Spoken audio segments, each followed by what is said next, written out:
Any questions? Yes. Two things come to mind. One, in analyzing what you said, as the totality there, I got the feeling that everything, the devil is around for each one of us. And that the second question, more or less, is, in my own life, I have found it very hard, and I find it hard in this diocese especially, to find any spiritual direction, you know. A spiritual director is a special gift from God, I think. Yeah, it is. Yeah, finding a good director is very difficult. I always tell people to find one. Go to confession to various priests, and whichever one, not hopping from priest to priest, but try different priests out and what advice they give you in the confession is generally the kind of advice you're going to get in spiritual direction, which in my experience means there's very few of them. They're good at it. What about the devil part there?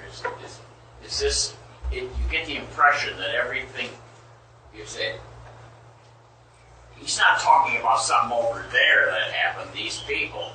This is happening to us. Yes, it is. Yeah. Ordinary temptation is happening to all of us. There's some people who are diabolically obsessed and they don't even know it. So, but we're all suffering from diabolic obsession. By the way, the five of the six, ordinary diabolic temptation is what everybody suffers, and it's ordinary, which means it's common every day. Whereas the other five are considered extraordinary. And they're extraordinary in two ways. One, they're above and beyond what's ordinary, but it's also extraordinary in the sense of it being rare. Everybody is tempted, not everybody is diabolically obsessed. Yes? So every now and then I'll meet someone who will tell me that they suffer from panic attacks, and I'm finding it to be more and more common. I'm hearing more about people who have these, and they will also talk about how they're diagnosed with depression or anxiety. Is there any direct correlation between depression and panic attacks? Or diabolic obsession? Yes. Let me just first preface it by saying this. Every form of mental illness and every form of medical illness can either be caused or mimicked by demons.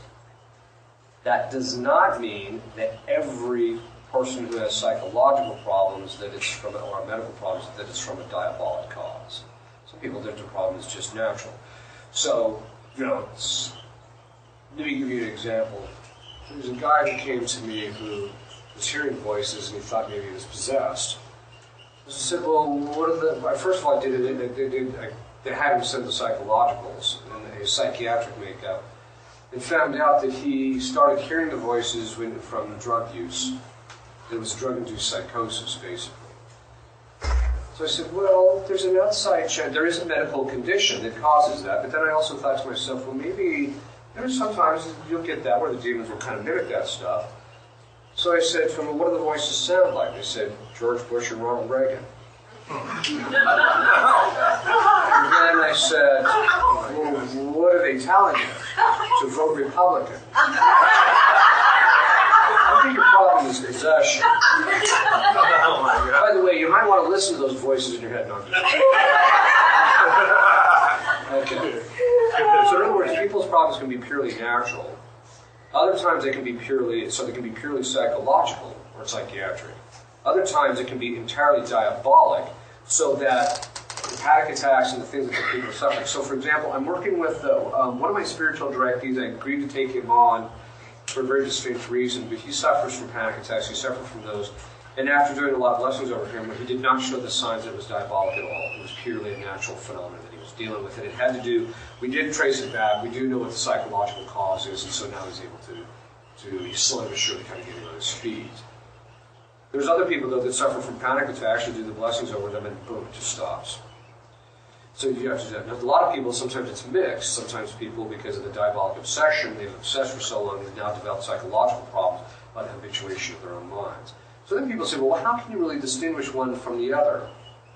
Well, in diabolic obsession, which is distinct from psychological obsession.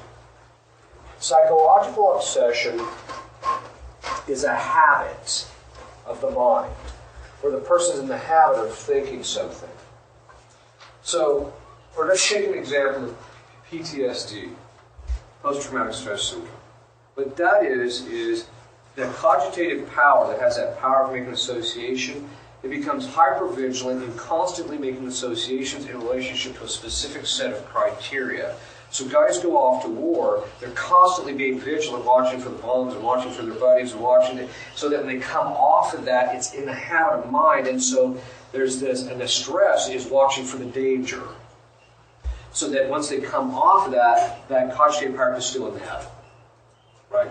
So it's a psychological thing. There is a form of PTSD that is entirely diabolic. I only discovered this when I was a pastor.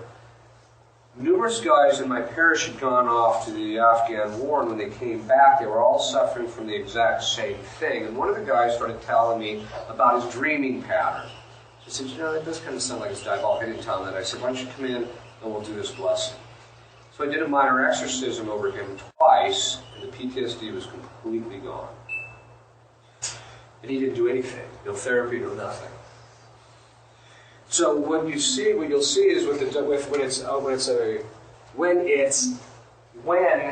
the person's problem is psychological, the problem perdures. It doesn't change much. The only time it changes is environmental factors. Or maybe there can also be some medical conditions which can kind of cause things to kind of ebb and flow. But it'll be very consistent, and it'll only vary just a little bit depending on environmental factors. When you're talking about diabolic obsession, it's more like this. Because Christ does not allow the demon to be at the person all the time. And so they'll go through periods of lucidity where they seem almost symptom-free, and then they'll go through periods where they're obsessing. They can't get their mind off of it. And then all of a sudden, boom, it breaks, and then they go through periods of lucidity again. And these can ebb and flow as the time between those two. That's one of the signs. Now, does anybody recognize what that looks like? Bipolar. I discovered this the first year I was an exorcist. That, by the way, I'm not implying that all bipolar is diabolic. But every single person who came to me that was on meds for bipolar got off their meds in 5 months if we did the exorcisms regularly and if they did a certain set of things on their side. Every one of them. What does that tell you? It tells you that, well, first of all, we have to understand that bipolar is one of those categories, right?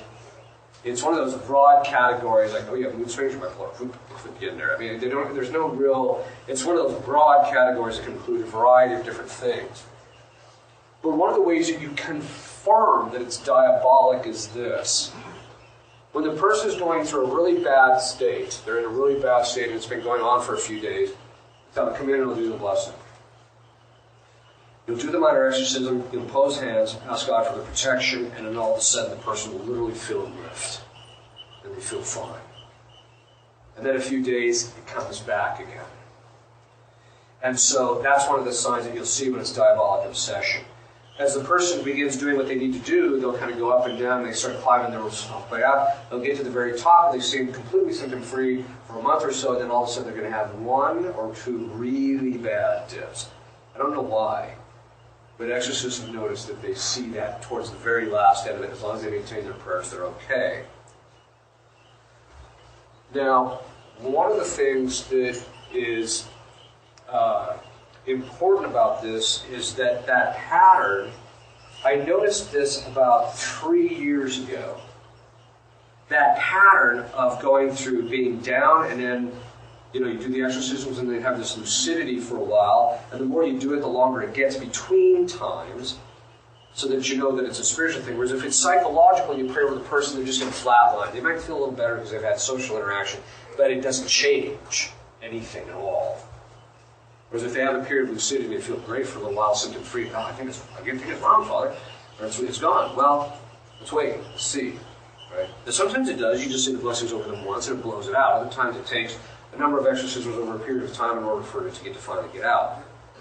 But this other pattern of this, you see in confession. people will be struggling with a mortal sin. They'll commit the moral, they'll commit the moral sin, they go to confession, all of a sudden, boom, they still feel free for about 3 or 4 days, and all of a sudden the temptation set in that are really hard again, then they fall, they go to confession again, and then boom, after the confession they feel symptom free again. It's the same pattern. And the reason is because confession has the same effect very often that exorcism does. So whenever I see a guy going through that pattern, I'll tell him, make an appointment with me and come talk to me if you like. And I think I might have a blessing that can help you, and we need to discuss what I think your problem is. Because it's very often a form of diabolic obsession. Now, again, I'm not implying that even a majority of cases of psychological illness are diabolic obsession. I don't know what the statistic actually is. But I do know that a lot of people are becoming diabolically obsessed because of the evil things that they're committing, and they're getting sucked into certain things. So that's why the demons are getting their foot in the door. Yes? Yes, I had a question, and I'm asking this because I'm a physician, and you said every medical problem can be potentially from a demon. It can be. Can you explain that? Like, say somebody has abdominal pain. Yes. Okay. Well, if you could find an anatomic or physiologic abnormality to account for that, That's correct. then it's not from a demon. Are you talking about things that can't be explained medically, or can demons cause you to have appendicitis? Is what I'm saying. They can cause both. But the way the church has always approached it, though, is if you have a medical condition, you go to a medical doctor, because most medical conditions are purely medical and not diabolic. But some are. So the demons can cause appendicitis. The demons can cause certain things to happen so that the person ends up with certain problems. Or they can mimic certain kinds of symptomology. So people will go to the doctor, they're not finding anything, you just think it's all in your head. Well, it could be in your head, but it could also be something from a diabolic cause sometimes. Let me give you an example of a case. The people in Memphis have this idea that I have the gift of healing, which is silly. I have nothing of the sort. What charismatic grace do you have? Zippo. I'm a rock. I walk into houses that are full-blown infested and I don't even feel a thing. Right? Okay. What happened is that they brought to me this guy who was in 4th stage pancreatic cancer. And they said, would you be willing to pray over him? Think about it. My father has a gift of healing. I said, yeah, okay. So I did the minor exorcism over him, imposed hands on him, and asked God to remove any demons that might be the possible if this was from a diabolic cause. A week later, the doctor said, we can't find any trace of pancreatic cancer. So, seems extraordinary. This has happened, I don't know why it is in Memphis and things, those people must be under some sort of diabolic attack, because every time I go there, I pick people up medically. The doctors are probably like, why is our business down?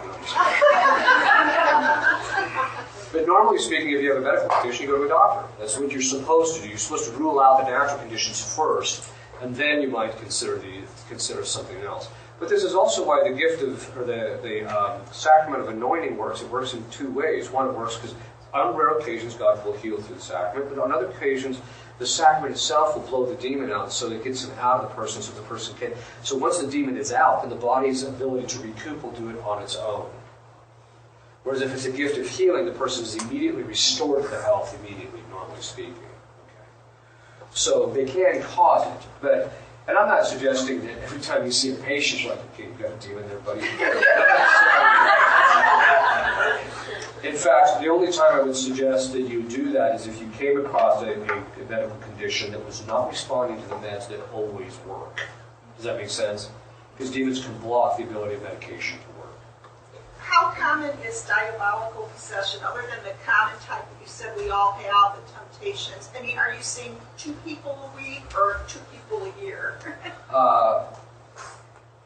I do between 50 and 70 evaluations a year, but I have to travel a lot because of my work. The other priests that work with me also do about that same amount, a little bit more. One of the priests there is, he's got some degrees in psychology, so I have him take a look at certain kinds of cases because I just don't have time to sit down with the people. We analyze about 150 cases a year. That 150 cases is after a very extensive vetting process. We probably get about 10 phone calls a week from around the country. And of the 150 a year, how many do you finally decide probably are possession? 3 last year were possessed out of 150. So it's a very low rate. Diabolic obsession, though, is much higher, where people are diabolically obsessed. That's about 25% of the cases. But you have to remember, we're already doing a vetting process. And usually when people will contact us, they've already been through the medical stuff, and been through this whole time, send your medicals, send the psychiatric workup, send the psychological workup. So we'll have them do that, send it to us so we get a chance to take a look at it. And those things are very helpful for us, because people are saying, well, if you're an exorcist, why are you looking at the psychological? Because demons will mimic certain patterns, but that mimicry means there's a little difference, and sometimes you can catch those. Especially if the reports are well done, if there's well annotated, you can usually kind of sort things out a little quicker. Yes. And when you say diabolically obsessed, do you mean that they're thinking they have a demon? No, it means that they can't get their mind off of certain things. That. Okay. It looks just like the psychological obsession, except it ebbs and flows much more. Okay, so Yeah. have you had obsessive compulsive disorder patients Yes. that you determined were demons? Yes. Okay.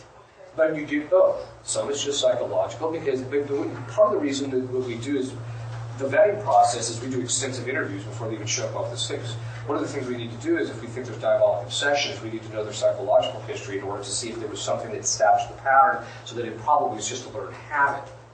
Or if, say, there was a traumatic event that happened to the person that could result in something that's psychological, but it could also, which is true, but it can also result in the demon getting their foot in the door. So you just have to spend some time. And ultimately, when you think that there's something there, the real telltale sign is the prayer. If you're going to pray, certain things are going to happen. If it's just, if it's purely medical or if it's purely psychological, you're praying, you're not going to see any change. Yes? I'm a medical provider at the child psychiatric hospital in town, and a lot of our kids have been severely traumatized. Some of them have even been used in rituals of some sort, and some are obviously very mentally ill. But I was wondering if you saw much of a difference in the way that the diabolical manifests in adults versus children and adolescents. The manifestations are pretty much the same. However, unless it's satanic ritual abuse, my experience is that if a child is possessed or diabolically obsessed, the cleanup operation is much shorter than it is adults. That's my experience. And a lot of that has to do with just the mercy of God, but a lot of it also has to do with the fact that the child is they can't cooperate with the processes volitionally. I mean, they can cooperate and sit and let you say the prayers over them, but they don't. You can't sit them down and say, okay, Johnny's 5 years old. Okay, Johnny, I want you to do 5 hours of meditation a day. I'm used to doing it. Not that I would recommend that, but I'm just saying that they just can't work with you the same way that adults can. The other thing is that a lot of times once the demon gets their foot in the door, they'll drive the person to commit a lot of mortal sins, and so there's a lot of traction that the demon's gotten over the person to the committing of their mortal sins. Whereas with children, it's less volitional, and so he has less traction. Yes? What happens if somebody dies and they're possessed? It depends. Or they're liberated? It depends. If they're in the state of grace, they go to heaven. Because grace is in the soul, possession's in the body. So, yes. Are there some initial tests that you might do to weed out the majority of people who think they're possessed but aren't? Yeah, for me, I just sit and listen to him. I'll just tell him, okay, tell me what I need to hear. And I tell him, don't spare it, because the devil's in the details, literally. So you just let him talk. And over the course of time, after you write 3 books in psychology and you've dealt with, thousands of people in this area, you get a pretty quick sense of being able to line up, okay, this is probably this, or this. There's some cases once in a while, I just don't really know, but that's where the prayer is really key. So the test is really, for me, the initial test is just listening to their story, because that will tell you a lot. Do you ever do a little test like this is holy water and this isn't, and see if they know which one is which? We do certain tests like that, but usually that's only for people who it looks like there could be possession, but we're not real sure. Right. If they're possessed, the demon's going to know if what you're saying is Latin is prayer or not, or if he's going to know if this which is blessed and which isn't. So yeah, we do that on occasion. I don't use it until I get to a stage where I need to make some kind of determination, like this is on the borderline, I don't know really sure. For me, I won't engage in solemn exorcism until I see a clear preternatural sign. But that doing those, I don't do those in the initial stages. Now, some priests will they'll have people come into a room and they'll actually put like a Benedict medal underneath one of the chairs and then invite them to sit in one of the chairs, and then, or if you put Benedict medals in all the chairs except for one, and if the person goes and sits in the one that's not, then he says, well, that could be a sign. But again, you have to kind of be careful of that too. So, yes. You mentioned that one of the reasons that a person could have a demon is that God allowed it for the sanctification or spiritual growth of that person. Yes. And so if that occurs, let's say something like that low back thing that you mentioned, okay, so how does the person battle that? With an exorcism, with medical treatment? Do they pray or just accept it? I'm sorry, what was that they have what particular problem? Like that low back thing that you were saying, the lady has something in her low back. The demon on her Lower back. Oh, on the lower back. Yeah. So, so how do you determine which ones are for their spiritual growth? Well, they all are, ultimately. And what are you, how does determining if an exorcism or... Well, if someone's possessed, in the Diocese of Tulsa, I'm what's called a stable exorcist, which means anybody who comes to me, I automatically have faculties to do a solemn exorcism if I judge it to be so. The other exorcists are what's called ad actum, which means they have to go for each individual case, get permission to do solemn exorcism. But there's a variety of different prayers that a priest can actually do in order to make that determination so that you can get the demon to actually manifest. And then once he manifests, then you go to the bishop and present the case. And in my experience, there's only been one bishop that I presented a case to, and he just says, well, I'm not going to do this. I said, why? He says, well, I've never given permission for this for the 12 years I've been a bishop. I'm not going to start now. And I'm like, well, why not? He says, well, I believe in the devil, but I just don't think he's in my diocese. Like, okay. So the point being is my experience is that the bishops, if you present, first of all, the bishops choose a guy they can trust. So they already know from their experience with you, the people that you bring to them, your success rate, whether people were liberated, whether they turned out to be actual possession cases. But I never knew the bishop and asked for faculties unless I was really certain, because I saw some clearly preternatural. Now I don't have to worry about it so much, but I still don't proceed to solemn exorcism until I see that. But you can do other things in order to get it to get the demon to manifest, and then from there you can make the determination just through other kinds of prayers and exorcism. So if like a demon is causing a physical condition like that, that's supposed to be assist with that person's strengthening of their character. So should the person, if they think that that's a possibility occurring, seek medical treatment to try to resolve that? Oh, yeah. You always seek medical treatment because demons' influence over you is by degree. So sometimes people can have a medical condition from a diabolic cause, but they may not have sufficient influence to counteract the reactions of the medication. So when they're put on the medication actually works for the person, or will at least help them to some degree. Then once you get the demon out, then they can fully heal. But you always seek the medical treatment. So, and that's one of the real differences between the Catholic approach and the Protestant approach. The Protestant approach is you whack the guy in the head and say, don't go to a doctor, you're fine, you're healed, right? The Catholics don't do that at all. In fact, usually before we do any of that, I'll pray over people that have those kinds of conditions just to see if it works. But I always tell people, no, you got to go see your doctor. Never tell anybody not to see the doctor. Yes. My question is to do with same-sex attraction. I have someone in my family with that, and I understand that trauma is usually what brings that about. 99.9% of cases in men and women. So is that also probably demonic? Yes, there is a demon of homosexuality. In men, his name is Asmodeus. In women, it's Lilith or Leviathan, depending on the particular brand of lesbianism. They can cause same-sex attraction, but without the trauma.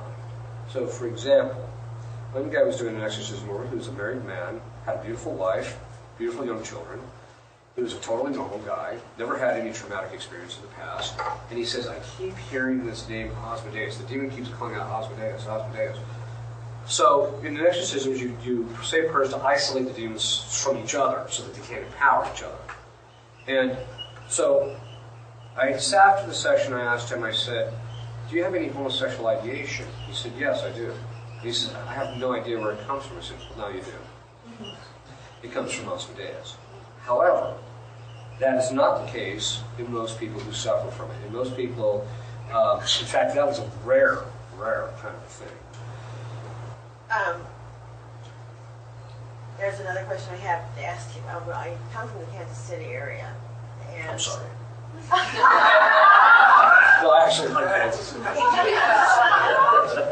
Anyway, before I moved down here a couple of years ago, there was a group of us who listened to this man who Bishop Ben had talked with a lot and asked him to do his, whatever it's called, liberations or... Oh, yeah. And we were... Like deliverance prayers and stuff? Was it deliverance prayers? Yeah. With people, not actual exorcisms, but Right. deliverances. Is that something that is something that is advisable, or should you leave it to the priests who've been fully trained in all of that? Can you repeat the question? Yeah, it's, in other words, is participating in deliverance work with, say, like lay people and the like, advisable? Is that it? Rather than, just sticking with the priest? It depends on what they're doing. If they're imposing their hands on your head, or if they are, say, commanding the demons to leave, I highly recommend you get away from them. Because they are unprotected, they don't have the authority to do so, and they're going to get their claw cleaned, and they may get your claw cleaned in the process. I actually know 2 people who became possessed from lay people laying their hands on them. Second, I tell people you're better off just sticking with a priest, or if the bishop gives the deacon permission to do those things, a deacon, because of the fact that the priest has the authority from the bishop to do so. As far as imposition of hands, that should really only be done by a bishop, or priest, sorry, because a priest and a bishop, there's a funny joke about bishops were going into a council meeting one time, and one of them started dying, and they all started looking around and said, quick, call a priest.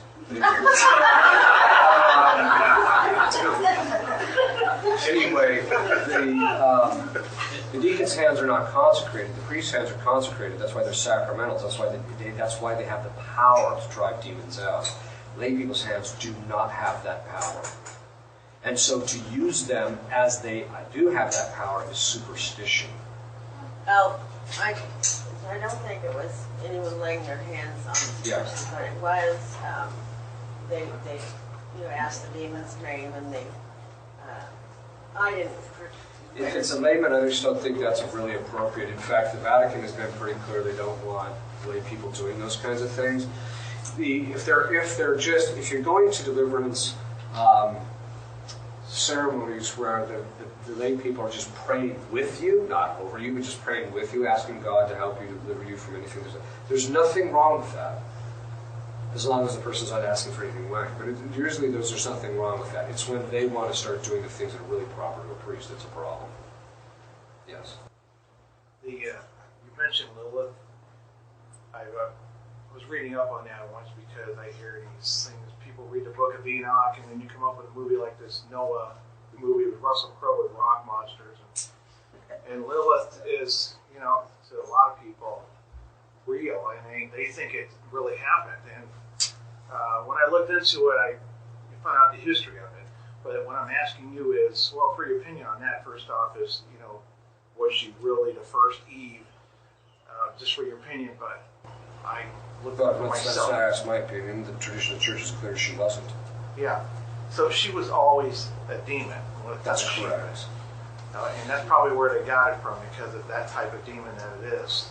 That's correct. Okay, thank you. Yes. Yeah. Have you ever encountered Native American or shaman spirits who maybe had an open door with a demonic blessing of maybe consecrated males, firstborn male sons in Native American line? Yeah. Not in possession so much. You see a lot. So you see other problems like diabolical oppression, things like that. Yes. Do you have to be Catholic to be exorcised? No. In fact, there's some real funny stories about that. I have three short questions.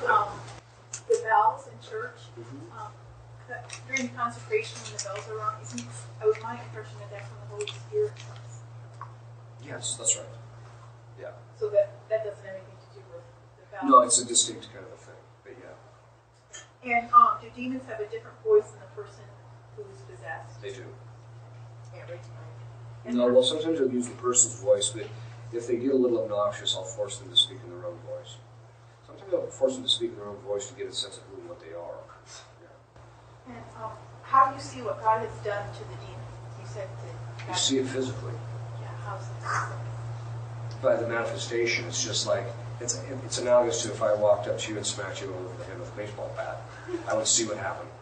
It's the same thing with them. When you ask Christ to do acts, or if you command them or sever something, you will physically see the demon react to it.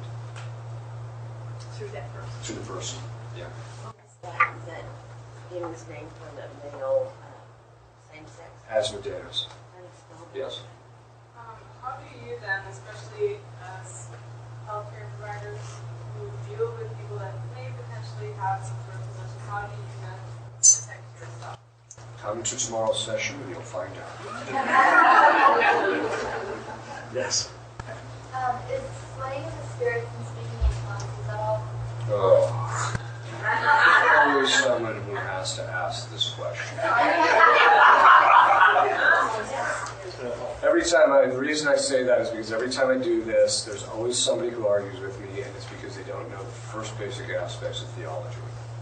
In the church's tradition, by the way, again, we're back to tradition. In the church's tradition, there are two kinds of graces. The first is graces which make you pleasing to God. So there's two kinds of graces. Those which make you pleasing to God, and those which are gratuitously given. The ones that make you pleasing to God are sanctifying grace, that's the indwelling of the Blessed Trinity in your soul, and actual grace, which enlightens the mind and strengthens the will in order to do the right thing. Then there's gratuitous graces, and these gratuitous graces deal with things like the charismatic gifts, as well as things like vocation to the priesthood, things of that sort. Okay. The charismatic graces, insofar as they are gratuitously given, the fathers of the church, the doctors of the church, the entire church itself, is actually defining in Trent that graces gratuitously given are incapable of being merited. You cannot pray for them, and God gives them to you. You cannot offer something up to get them. You can't do anything to get them. They are gratuitous purely on the side of God. It says it right in Scripture. He gives them to him as he wills, which means that there's nothing you can do. So people say, oh, well, you can get the gift of tongues if you just sit here and open yourself up to the Spirit. It's I should have bought a Honda. I'm sorry, but it's not going to work that way. Because the church has defined that these things cannot be gained that way. This came into the Catholic Church from the Pentecostals who did not have a proper theology of grace. So when they thought that you could just do these things and then you would get them. And then, of course, there was all these misinterpretations of St. Paul where these things are talked about. Okay. That being the case, the worst case of possession that I ever had was a woman who asked for the gift of tongues and she got it. There are three kinds of gifts. When you talk about tongues, there's three kinds. The first is for instance, if you're talking about tongues, there's three kinds. First is the authentic. And in Scripture, we see it playing itself out. There's two kinds. The first is the person speaks their language, so you have language A, but the other person hears language B. So when Peter got up there and started preaching, everybody from all over the place had heard their own language. The second is that God infuses in you the knowledge of the language so you actually know what you're saying. To keep that in mind. So you speak to the language that's infused in you and the person hears that language. So in the case of Philip, when he goes to see the Enoch, God gives him the gift of tongues so that he can actually go and actually evangelize the eunuch. Okay. Now, what is that? Why is this the case? The reason it's the case that you actually know what you're saying is because God, St. Thomas says, there's a principle. God always uses an instrument according to the nature of that instrument. We are intelligent creatures. God doesn't use us in a way when we're supposed to be doing something volition or voluntary or speech or things like that sort. He doesn't use us unless we know what we're doing. He infuses the knowledge in it, and then from there we can actually know what we're doing. That knowledge of knowing what you're doing is how you distinguish it from the diabolic form. The diabolic form is there's a speech pattern, an authentic pattern of speech. There's speech coming out, language coming out of the person's mouth, and they don't know what they're saying. That's what I talked about earlier. Then there were some human studies where they did some studies where they found out there's a human form. And what this human form is they say it's not even really a language. What they found out is that the people that were doing this, speaking in tongues, and it was purely human, it wasn't one of these other two, is a person who didn't know what they were saying because they weren't saying anything. And they discovered that by close and scientific analysis, that the patterns of speech that they talked with normally as an individual were showing up in the same thing, just a little bit jumbled around. So it was just purely human. That's just purely human. Now, people say, I pray to God in my gift of tongues. Let me ask you this. If someone came up to you and just started speaking to you, what would you think? Like, crazy. Okay. Why do they think God doesn't think that? Right? Well, He knows what's in my heart. Yeah, but that doesn't have anything to do with what's coming out of your mouth. The second thing is this is dangerous because doing this, in this particular case, the demon is speaking through the people, but when you say, I just open myself up to the Spirit and then the stuff comes out, there's a name for that. It's called channeling. It's where you open yourself up and let the spirits speak through you. This is one of the reasons why I tell people that's why this woman became possessed, because it was a superstitious behavior that she was engaging in, and as a result she became possessed as a result of it. I cannot tell you, when I was in the Diocese of Omaha, because the first place I was an exorcist was for the Archdiocese of Omaha, I cannot tell you how many people I had to clean up from the charismatic renewal. But let me be clear, I have the highest estimation of some of these people because they're actually serious about their spiritual life, they're trying to do the right thing, they're one of the few people who takes spiritual warfare seriously, etc. But what they're doing is an adoption from the Protestants and has nothing to do with the history of the Catholic Church. Nothing. And as a result of that, it's really dangerous. So being slain in the Spirit, there is no such charismatic gift. It's not real. In fact, I think a lot of it's just psychological, frankly. So, yes? Question. Is there a demon that specifically attacks marriages? There are demons that attack different facets of the marriage, like the matrimonial union or the fidelity of the spouses or things like that. So, yes. You're talking about the charismatic gifts. One of the things I find just from knowing people is that you have people, and in American they call it spirit guide, and then you get the Christians and some people here consider themselves Catholic, and suddenly it's their guardian angel that they have a name for. It's Saint Michael, it's Saint Gabriel, it's Saint Raphael, and they act like they're getting like sort of like prophetic, messages like you're demonized or something like that. And the thing is, it's like I don't even know. It's like, how do I tell them how to test the spirit? They really believe it, and they put pictures of Jesus on their Facebook page. And there's an easy way to test it. You ignore it. No, I'm dead serious. I just wish I could do something and like that maybe you were That's what John of the Cross says. He says when you test the spirit, you ignore it. If it's from God, he'd still continue because he's omnipotent. If it's from Satan, he'll lose interest and leave. In fact, there's a form of diabolical oppression where it's such a high level of oppression that the demons actually chatter at the person even though they're not possessing them or obsessing them. And so you just tell them, ignore it. Just ignore it. It'll go away. And usually does within a week.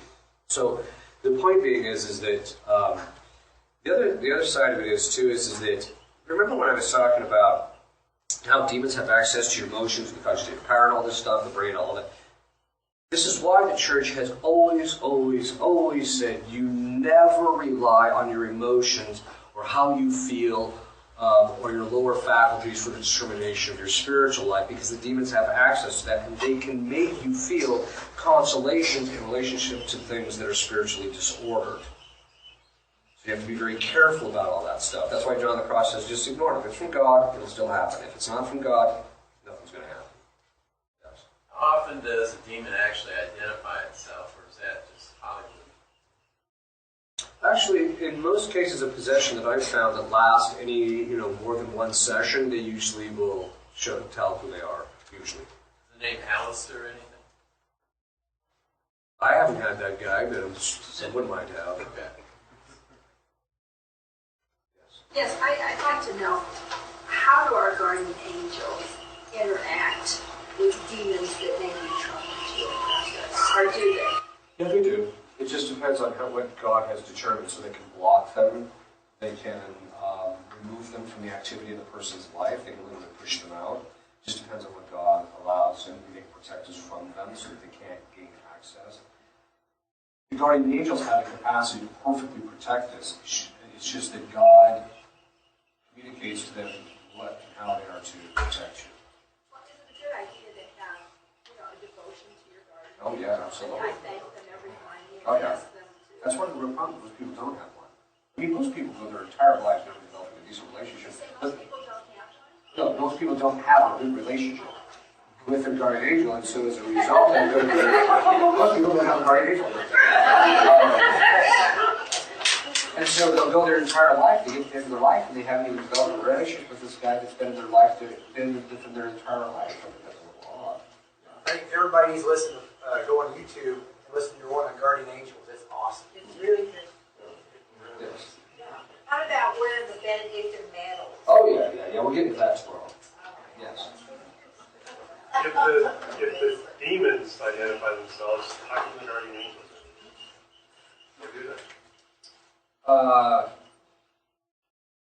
They do, but rarely. Whereas when the demons manifest, you beat it out of them, they tell you, because they have to.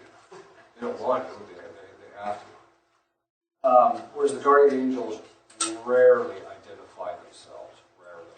Although it has happened, even in my own life, not personally myself, but what happened was, one time there was this case where this woman was possessed, and she calls me up and she says, I'm pinned to the floor and I can't move. And I'd already been working with her for a little bit. She hands the phone to one of her assistants that was sitting there. She says, yes, we can't get her to move. And I said, well, I can't talk to you right now. I'm going to have to call you later. Because I was just about to get on an airplane, if I remember correctly. And I'm standing in an airport. I don't think I'm going to be shouting exorcisms into the phone. So what happens is, but you don't shout at them anyway. So what I did is it was only 1 hour flight. I got off the flight, I called her back and said, you still think? She said, yes. So I said the prayers to get the demon to loosen up, which she did very quickly, and then she says, I have to go.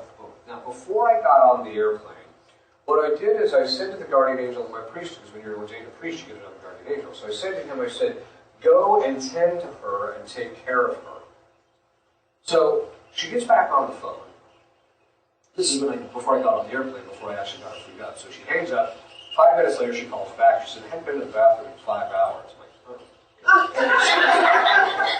And then she says, and by the way, did you send the guardian angel of your priest? priest is him. And I said, yes, how did you know? He said, he appeared to me and held my hand. She was actually, in other words, he communicated to her who he was. That is very rare. You don't see that happening too often. So some people know they're like Dr. Pugh always likes Dr. Pugh. Yes. Two questions. One is just clarifying about the tongues. You did say that if someone has truly the gift of tongues, they will understand what they are speaking. Yes. Okay, the second thing is, because coming from the Protestant world, being like filled with the Spirit, filled with the Holy Spirit is huge. Is there a Catholic teaching of what that would look like? In the Catholic? Yes, there's a book called The Sanctifier by Martinez. Is he accompanied by a demon as well, or would he ever Almost possess? always. I've only seen one case where that wasn't the case. And last one. In case of adopted children, can a generational spirit from the adopted child come and cause intercession in the family with the adopted child? Yes. Thank you. One of the things that I often do is I recommend, especially depending on where they're adopting them from, or if they're adopting them because the parents had specific issues like alcohol or drug abuse or things like that, I'll often recommend. I'll just say, well, the kids don't worry about it. Because the general principle with demons is if you see something, if you don't see something, it's probably not there. Probably not. So if you have adopted kids and you don't notice anything, then I wouldn't worry about it. But as if you start noticing it, you might want to have any generational, take it to a priest who can break any generational spirits in relationship with it. Also, pray to Our Lady of Sorrows, ask what the generational spirit you're dealing with before you go see the priest, that you can easily have something maybe to give to show them. Yes? Are these three Benedictine medals already blessed? I have no clue. You have to ask whoever. They are exercised by Father Dennis. Okay. The old rite. There you go. Exercised, yes. All of them? Yes. Shoot on trying to find out what spirit you're supposed to, how do you get the name? The name, you don't want to get his proper name. What you want is his behavior. So if he's making you angry, or if he's making you just say spirit of anger, I bind you. Or like if your kids, if it's spirit of disobedience or something like that. So you look at the behavior, and then that's the name you give to it, and that's what you bind. There's a show on TV, Long Island Medium. I don't know if you're familiar with it, but it's a lady. She says she's Catholic. She can see dead people, and she'll tell them, oh, this is what your dead relative is saying. Can you comment on that kind of thing?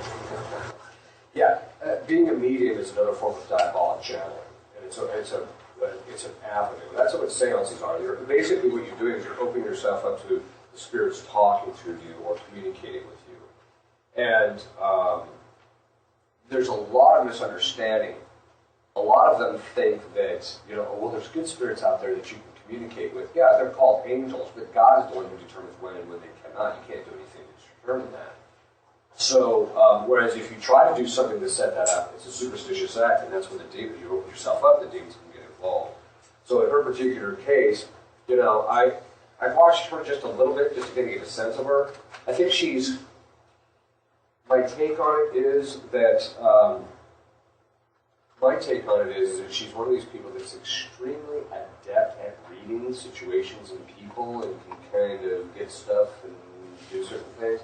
Whether there's anything that's diabolic about it, I'm not real sure because I haven't seen anything like it, but she's just really adept at reading people. The other thing is, too, they do the normal tricks.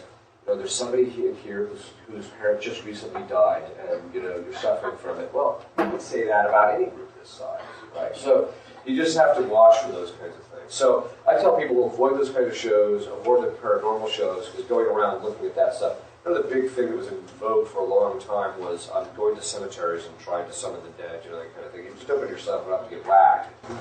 Okay. Yes? You said something today in we talked about too, about possessors not being demons but souls. Yes. I had no idea that was a possibility. Could you just elaborate on that a little bit? Yeah, what it is that, okay, basically this is the theological speculation, so it's purely at that level. This is the theological speculation as to why and how they can do it. That the restriction of our wills to only being able to move things in our own body is a divine decree. St. Thomas says that the will is a universal power. And so there is some speculation that things like telekinesis and things of that sort were caught, but Adam and Eve had them. And that at the fall, God truncated it and and restricted it by removed their ability to affect things outside of themselves. So once you're released from the body, the will still retains that universal power. So it has the ability to affect other material things, God permitting. We know this to be the case because of the fact that Our Lady does it, the saints do it, and things of that sort. So in relationship to enlightening our mind or putting something in our imaginations, etc. Okay. And there are certain instances where angels have actually moved other people's bodies during times of distress or what have you. So we know that those things, not angels, yes, angels have. But with people, the idea is that when people are damned and they're particularly bad, under certain circumstances, God will allow them to come back and be able to influence in the same manner that a demon does. So, now there's a small percentage, very small percentage of exorcists who just says, no, they're just demons, they're just faking their people. No, there's a real distinction, because one of the, at least in my experience with them, with angels, when it's fallen angels, that is demons, you'll ask them, you'll command them to tell you, what were you damned for? It's always a spiritual sin, like pride, envy, something like that. It's always that. Whereas when it's a human being, it's almost always something tangible. So one guy that I knew, he that was possessed of this one woman, he was damned for having hung a man. Another woman, or another case was that one of the possessors was her great-great aunt, and we commanded her to tell, what were you damned for? Promiscuity. So it was funny because every time that she would manifest, all of a sudden the woman's facial features would get really soft and she'd start twirling her hair, and it was just like a little frivolous here. But the point is that there have to be something that it has to be particularly bad. In the case of Annalise Michel, that she was possessed by, if it was accurate, Hitler, Nero, parish priest, as I mentioned, who they found was particularly bad. So they have to. It's not just like I said yesterday, Aunt Bessie, who happened to didn't want to go to mass on Sundays. It's not usually that. It's usually something that's really bad. Even though that is more simple. Yes. With a doctor having a patient, or in my case, a therapist having a client, does that give us any authority or not? Okay. Although once you adopt someone, in other words, it's a legal thing. So once you adopt somebody legally, you can do it. If you have power of attorney over somebody and they become incompetent, once they lose that competence, then the authority would kick in. So it has to be, so in that particular case, no. But you can do it in the other way, where you just say, in fact, I'll recommend this often to people who have therapists who come to me and say, I think my client has diabolic problem. So I'll just say, well, one of the ways you can find out is just say the binding prayer, but don't say it as a command. Just say it, Jesus, I ask you to find the spirit of action. You can say it mentally. You don't have to say it out loud. You just say it mentally. Let's see if you notice a change. Yes? Is there any way for us to know which saint is a specific nemesis to a certain demon? Not without asking him. Or unless you're an exorcist, you happen to know it because of case study. So, yes. Once your children are grown and married, do you still have authority over them? You do. Yes. How that plays itself out, what that plays itself out is a little different. The answer is yes. Yes. Yes. Yes. I wanted to ask, because I'm a little bit confused. The father has a command over the Catholic. That's correct. He's the one that he's commanding prayers, or just only the priests? He can use them over his family. The mother can use them over the children. The wife, because she has rights over his body by virtue of the marital contract, she can say it over him too. Does that make sense? Over her husband. And one more thing. I just received an email, and I can't remember who it's from, a Catholic organization. It says there's a new series coming out called Lucifer. Oh, yeah. The devil is portrayed as a nice guy for the government. Oh, yeah. Oh, he's always trying to get the people that are under his influence to make everybody else think he's a great guy. Yes. About that authority of the binding, so say you have a legal divorce divorced, but you're still married to the spouse in the church, do you have authority? The authority comes from the sacrament, not from the civil effects. Yes. Okay, this is kind of a broader question, but when you look at the Illuminati or the Enlightened ones, that would be basically human agents of the devil on the earth. Right. They're pushing the New World Order, yes. Currency, food, industrial complex, corporate profiteering, population control, other things. Yes. One of the things that they say is they have control over Washington, with the Washington oblique there, war, the oblique in Europe, and the oblique in Rome, of having control over religion, money, and war. The Novus Order, New World Order, there's a lot of people I say that they have infiltrated the Catholic Church in a major way. Could that be true? And if so, what do we do for spiritual work? Yeah, I mean, the documentation, I think, is pretty clear that they did. In fact, the infiltration of the Catholic Church has already testified publicly before Congress by Bella Dodd. I mean, Bella Dodd said that the Freemasons, the communists, were very closely together, but she said we flooded the Catholic seminaries. We've got over 1,000 communists into the Catholic seminaries in this country alone. So, is there an influence? Yes, there actually is. The place of the greatest spiritual power is also, or the greatest spiritual influence is also, for good, is also the place of the greatest diabolic attack. So it just makes sense that they would be attacking. So the point being is it there? Yes. These things are all predicted anyway. All these things, the New World Order was in effect predicted by the saints who talked about how governmental structures and financial systems would come under this control of a single agency, but that was necessary in order for the Antichrist. So that's just all that means. I mean, so is it there, the spiritual warfare? Yeah, it's there. You just have to pray to keep yourself protected from your family so that any of the effects of it don't occur. But that's about all that you can really do, because these things are, you can pray against them and you can do certain things, but they are largely out of our hands. One thing I keep telling people is, it's really funny. I was a mechanic for about 25 years off and on for my father, because I would go home and I would work with him ever since I was a teenager. But even after I was a priest, he would get busy, so I'd come down and help him out when I was home on vacation. And so I'm one of these guys that just likes working with my hands. So I went and I bought an assembly torch set.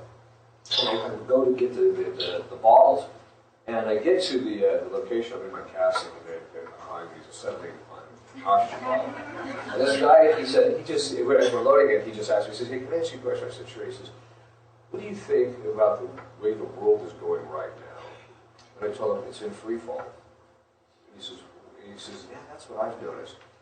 That since about 2008, roughly, this thing is literally spiraling down with nobody putting any brakes on it whatsoever. There is literally no public agency that's trying to slow this thing down that is effective in any manner whatsoever. And I think that's just kind of generally where we're at. And some people ask me, well, what do you think about that? I said, well, I just think it's God setting us up to get spanked. Because we're bad children, He needs to spank us and this kind of. So what that's going to look like, I don't know. I really don't want to speculate too much on that. So, yeah. When you're doing the exorcisms and everything, you're saying you're speaking to the demons. Are they speaking through the other person's voice, or sometimes it's their voice, sometimes it's the demon's voice. I've only heard demons speak directly to me without any kind of physical agency once. They usually don't do that. Christ restricts that usually. So what they do is they'll move the vocal cords and stuff and actually speak through the person. So, yeah.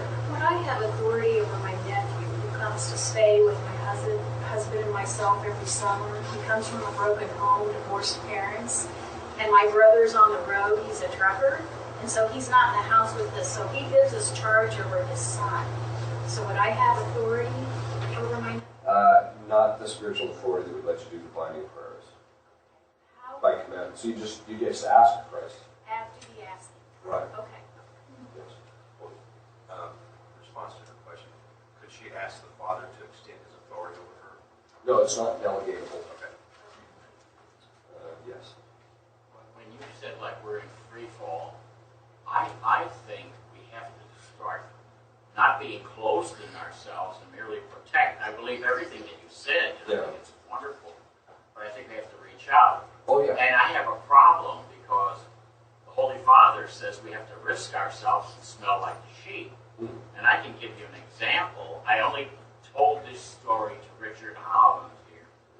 I was in Japan, in Hokkaido, as a catechist, and the pastor told me, I could go to Shiganotani, it's a coal mining town, and I had 8 people. We'd sit in a room on the floor, which, was the bedroom and everything else. One room serves everything. My problem was I taught the catechism, and it was in Japanese, and then used the scriptures. They had the scriptures there, and so I could relate them to Christ. However, when I looked on the wall, there was a 5-foot wide poster on there. It was a suntory.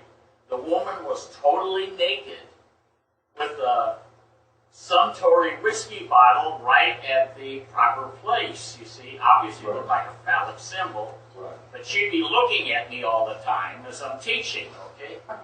Now, I cannot stop that because in Japan you can't tell people how to decorate their houses. It's ruined it. So my thing was to just keep teaching. How much makes it taste? This is the devil looking, as it were. Okay? And right near the time when we were finishing and they were getting ready for baptism, I went in, and lo and behold, there was 2 oval pictures there, the Sacred Heart of Jesus and the Sacred Heart of Mary. I didn't say anything. After the class was over, he said, what we had on the wall after your teaching here didn't speak to us anymore. That was the suntory. After that, I went to Oyubari to start out. Well, the teacher would invite me into the home at night. And of course, they had these liter bottles of beer. And in Japan, you cannot pour your own beer. He has to pour it for you, and I have to take care of him. And so after I get loaded with beer, I said, man, I can't, I couldn't drink it anymore. Well, he thought I wanted whiskey, so I'll come to Suntory. The wife was the Suntory lady now, clothed, however, and I had this whiskey. Well, by the time I left the house, I said I had things to do the next day. I was radiating. I had to walk in the snow. Now, the snow was 2 meters deep, and we boarded up the windows on the first floor. And so I was radiating, and I remember telling a priest, I said, this boozing for Christ is kind of hard. What I'm bringing out is what the Holy Father is saying. You kind of risk yourself a little bit. And that side can wear you out, you know what I'm saying? And I never was told anything about the devil, I believed in the devil and angels and prayed. It's true that you have to, there's a distinction between, you don't risk your family. But it's true that it's based upon our own particular circumstances, that we might be in a circumstance where we do have to go out of ourselves in order to help somebody. You just have to make sure that we're not putting ourselves at spiritual risk of committing any kind of grave sin or anything. But I agree, you do have to help people, but right now my basic point is that you have to, in fact, I think what you said brings up a very important point. Right now, I think it's gotten so bad that trying to get the overall, the governmental structure, all these things straightened out, you're not going to get those things straightened out. It's got to be on a person-by-person basis. That's where you've got to deal with people. And when you see people are open, then that's when you make the entrance. Yes? You mentioned something about the Freemasons just a little bit ago. We had a family member a couple generations back who was involved, and on a very low level, not high levels, so I doubt he knew anything about high level. So I just wondered about our family's vulnerability. All they have to do is enter the lowest level, and your family can become subject to the Freemasonic curse. That doesn't necessarily mean that you have it, but you want to say the prayers to break the Freemasonic curse. There's a specific prayer. There's a set of prayers, yes. Is that on your website? No, but you can email me through the website and ask for it. Yes. Yes, we have authority to bind on our God children. No. That's a common opinion that most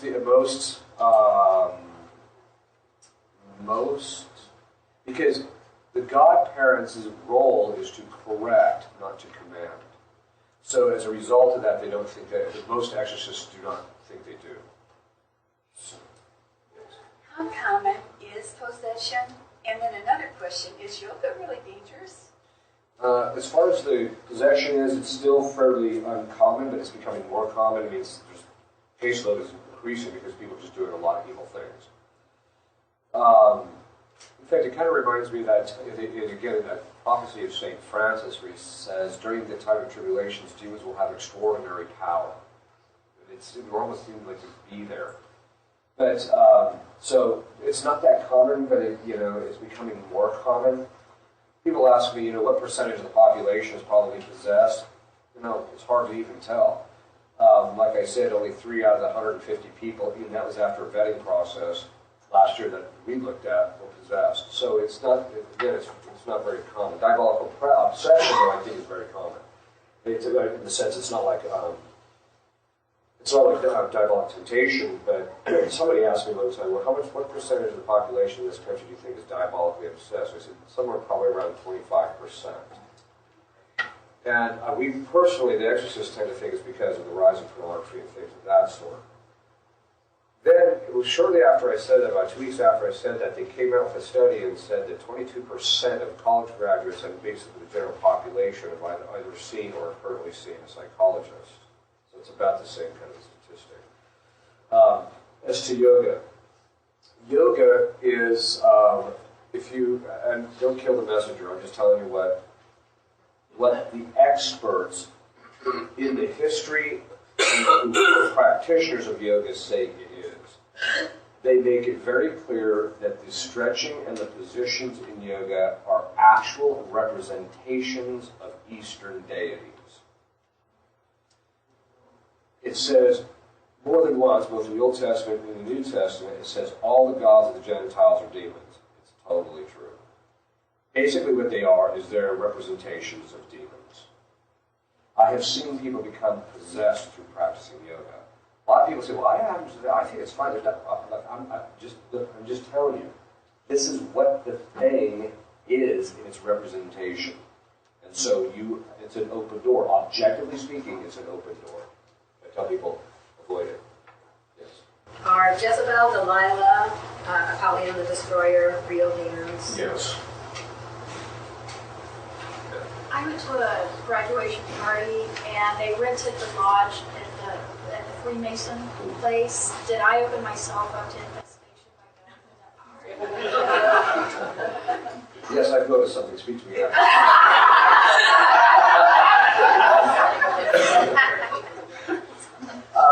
You can, yes, but like I say, if you didn't notice anything after you left, then there's probably nothing there I would worry about.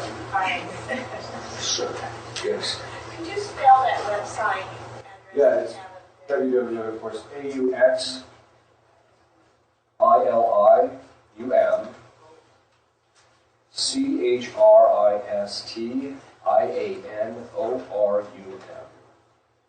It's the location of our videos, Help with Christians. Yes. Father, could you please tell us what prayer we can say? Say we get invited to somebody's house that we don't know, and we find out that they have got questionable looks, they've got iconography that we don't recognize. It looks like it might be from like a Sumerian period or some old god. And we've obviously found ourselves in a situation where people who worship differently that is of Satan. After we leave the premises, what prayers specifically should we say to protect ourselves from exposing ourselves to something like that? Well, there's two things. I think one is just actually guardians, guide you so you don't end up going into houses like that. The second one is while you're there, so if you see something, just say, Michael, protect me, and ask Our Lady to protect you. And usually it will work. So, okay. Yes. When we say our prayers, say to the saints or to the angels or even this, and we say it to ourselves quietly, can they hear, Yes. understand. Yes. The way it works is this. Our thoughts are shrouded from all other intelligent creatures except God. And then God can reveal it to specific people. Except God structured into the very nature of angelic communication and also human communication that is currently restricted at the moment under certain circumstances, that if you, by your will, direct your thoughts to another intelligent creature or to God, that person hears it. We can pray for our loved ones in heaven, Yes, you can pray to them and they'll hear you. even in our quietness and our angels. Yes, it's just, it can be done just purely We can mentally. make this command even within ourselves without saying it out loud. That's correct. So, in the next life, God will lift the veil and you will see even what's in people's minds.